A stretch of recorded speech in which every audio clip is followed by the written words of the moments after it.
taking a picture of these trees because this is where I have this image in my head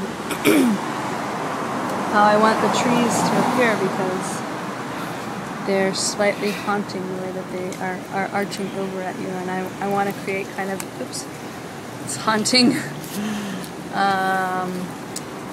scene about the birds and the oil spill.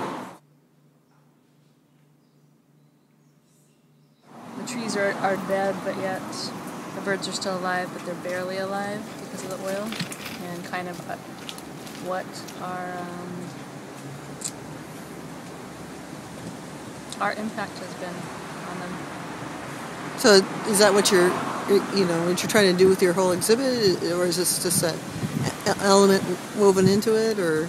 It's an element woven into it because it's a bigger message. It's not just about the birds. That's only one situation that's happening right now. But I think that kind of our separation or our lack of involvement in nature is more of what I'm trying to speak about. That we're not in touch with nature. We're separated, or we're missing from that element. And so because we're missing, or we're not quite connected with it, we end up destructing it and not really considering or taking into consideration the actions that we have. So how's that tied back into the title of Evolving Structures, the definitive process? Well, tying back into it, we're making a lot of choices that are really, it's causing havoc with where we're at right now, and nature is evolving. We should be evolving along with it, as a part of it, and not separate from it. And so the structures, if you think about what happens here in nature every day, it's constantly changing and growing and evolving, and in a way we're not really evolving with it. Good.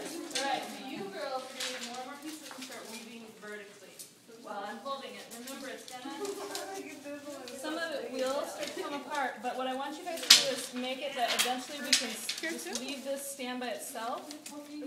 So it's okay if you're weaving some that they stick out at the bottoms, kind of like a little bit thicker.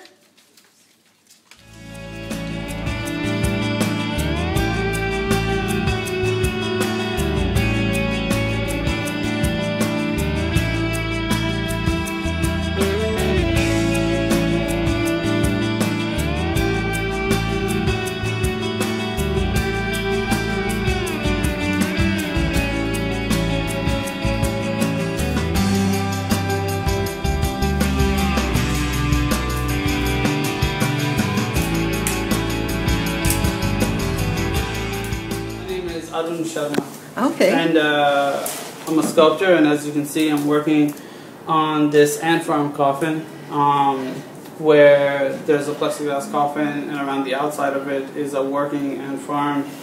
And the idea for the sculpture comes from me thinking about if it's possible to find optimism in death, and kind of this renewal of life through death, and so that's where the idea of it originally came from. Okay.